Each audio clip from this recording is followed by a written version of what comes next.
Welcome back to Talk Tickers, the show that helps you sound like you actually, sat through those earnings calls. Without falling asleep. Yeah, exactly. Or needing coffee like 3 cups in. Yeah. Today's deep dive, we are tackling Sonos' Q4 2024 report. Buckle up. Yeah. So we've got the transcript, obviously. Who we are? And we've got the latest stock info and all that jazz. Let's do it. So get ready, because this one's a doozy.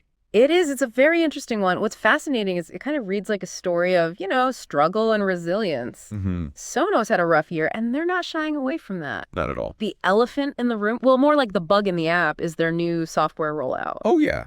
The CEO basically admitted they messed this one up. Yeah. But, instead of just giving us a my bad, they actually outlined steps to rebuild trust. Yeah. Which I thought was kind of cool. That's a good approach. Like they're offering extended warranties, they're launching a customer advisory board, and they even created like a make good program for installers who were left, frustrated by the buggy software. Because that installer program, I think, is particularly noteworthy. Because it shows they understand that there was a ripple effect to their mistakes. Right. Installers are a key part of their ecosystem.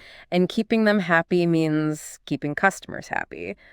But is it enough?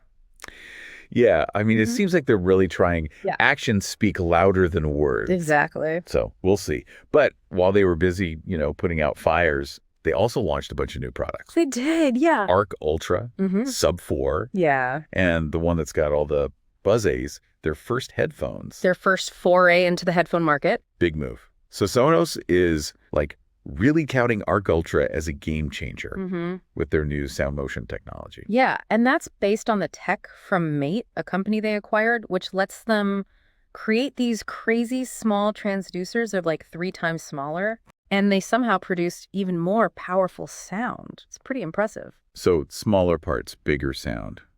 Is that like audio sorcery? What's going on? A little bit, yeah. I'm really curious to see how that actually translates into the listening experience, because that's what matters. And speaking of listening experience, Time Magazine named Sonos Ace one of the best inventions of 2024. Yeah, it's a pretty big deal. That's got to be a good sign, right? I mean, Time Magazine's endorsement definitely adds to the hype. For sure. But we can't forget the headphone market is a battlefield. Oh, yeah. It's a bloodbath out there. You've got, the giants like Apple and Sony constantly vying for dominance. So it's a tough market to crack. So how does Sonos plan to stand out in such a crowded and competitive space? Yeah. Is it just about audio quality? Is there something more to their strategy? Well, the sound motion tech could be a key differentiator, but stellar tech doesn't always equal success. It really comes down to marketing, pricing, and, building that brand that resonates with people. Right. And let's be real, they're going to have to be sharp on pricing. They mentioned unprecedented discounting from competitors. Yeah.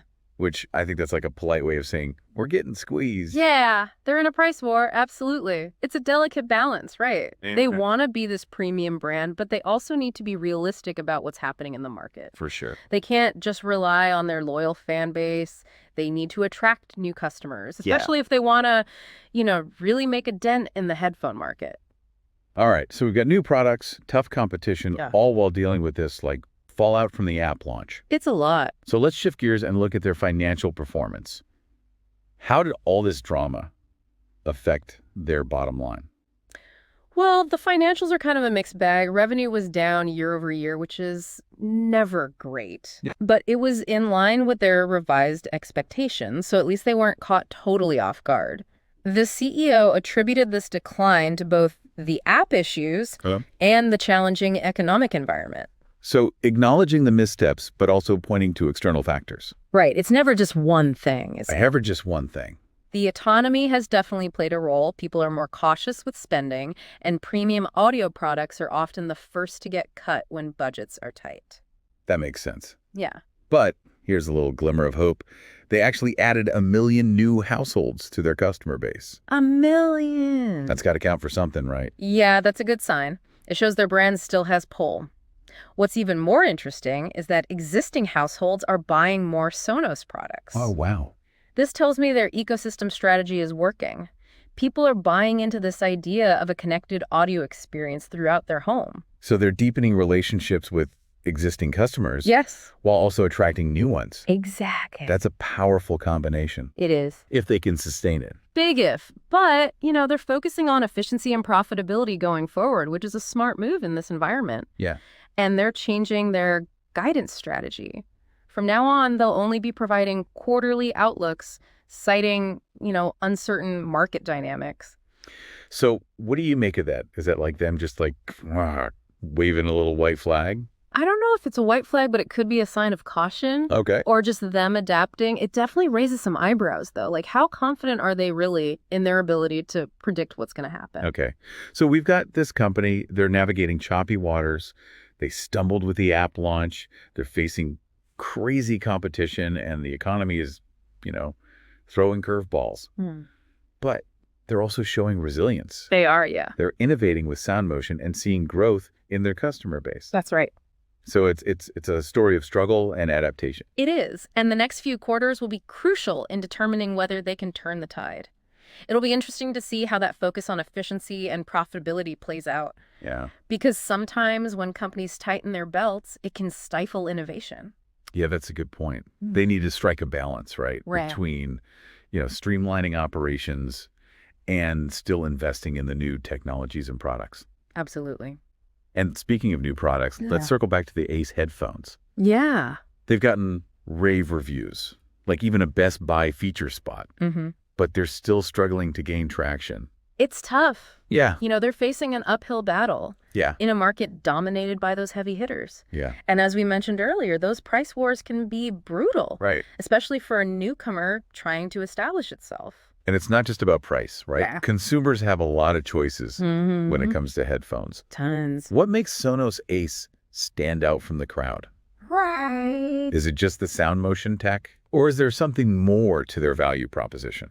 Well, sound motion is definitely a key selling point. It allows them to create a slimmer, more comfortable design without sacrificing audio quality. Okay. But they're also leaning into their ecosystem strategy. Explain what you mean by ecosystem strategy. Sure. For those of us who aren't audiophiles. Break it down. Yeah. So Sonos is known for their multi-room audio systems. Right. You can have speakers in different rooms of your house, all controlled by the same app. So they're betting that people who already own Sonos speakers will be more likely to buy Sonos headphones because they'll just integrate seamlessly with their existing setup. Oh, so it's about creating this unified audio experience across all your devices. Exactly. Right, that's a compelling pitch, especially for people who are already, invested in the Sonos ecosystem. But what about attracting new customers? Right. How do they convince someone who's never owned a Sonos product to choose Ace over, say, AirPods or Sony headphones? That's the tough part, right? Yeah. They need to convince consumers that the superior audio quality and the ecosystem integration are worth that premium price tag. Right. They also need to make sure that their marketing messages are actually reaching the right people. It sounds like they're trying to walk this tightrope between appealing to their loyal fans and expanding their reach to new customers. Absolutely. It's a tough balance. It'll be interesting to see how they navigate that. For sure. Now, shifting gears a bit. Okay. Let's take a closer look at their overall financial performance.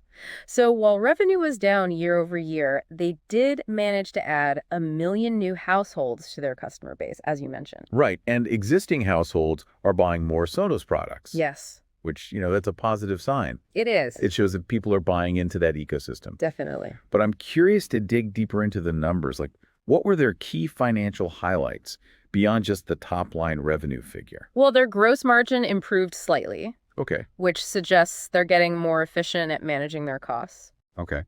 And they also highlighted strong growth in their subscription services, which is a key area of focus for them. Right. As they look to build recurring revenue streams. Yeah, subscriptions are becoming increasingly important for tech companies. Oh, absolutely. It's all about that recurring revenue. It's the name of the game. It helps foster customer loyalty.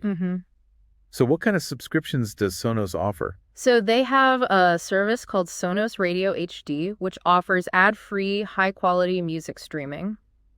Cool. They also have partnerships with other streaming services like Apple Music and Spotify, which can be integrated into the Sonos app. So they're not just a hardware company anymore. Not anymore. They're building this software and services ecosystem around their products. That's right.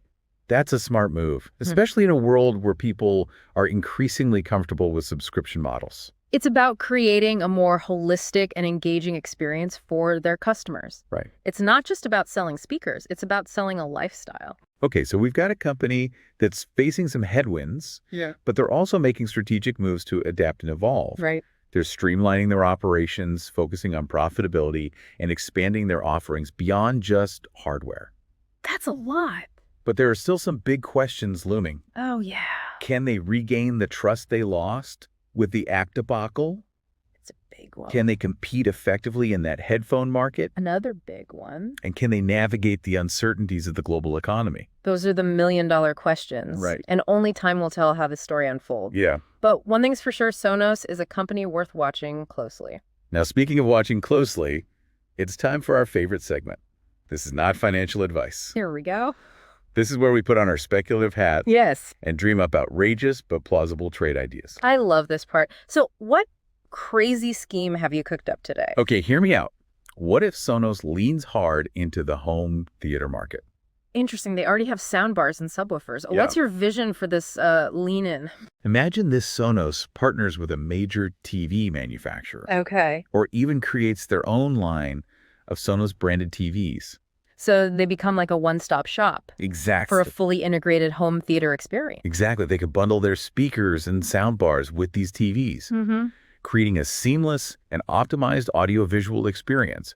They could even offer installation services Oh, wow. to make sure everything's perfectly calibrated. That's a bold move.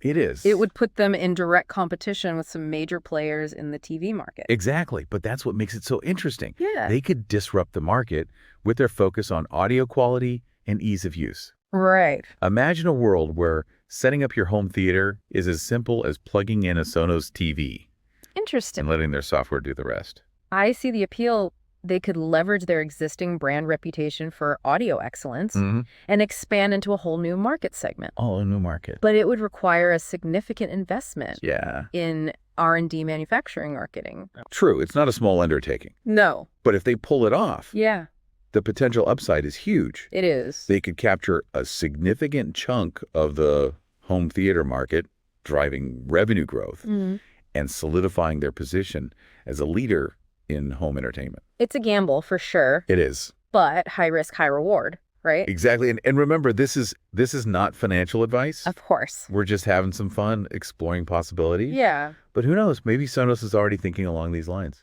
Stranger things have happened. Yeah. It'll be fascinating to see what their next move is. Absolutely. And that's what makes following companies like Sonos so exciting. They're constantly innovating, adapting, and trying to stay ahead of the curve. Right.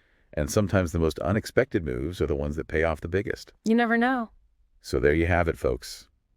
Our deep dive into Sonos's Q4 2024 earnings call a company at a crossroads, Yeah. facing challenges but also brimming with potential. Lots of potential. They're battling a botched app, launch fierce competition, and a shaky economy, but they're also innovating with new products, growing their customer base, and expanding their offerings. It's a lot to keep track of. It is, we'll be watching their journey with great interest. Absolutely. Will they regain customer trust? Can they conquer the headphone market? Will they make a bold move into the TV space? So many questions. Only time will tell. Yeah. But one thing's for sure, it's never a dull moment in the world of audio and home entertainment. That's for sure. And on that note, we'll wrap up this episode of Talk Tickers.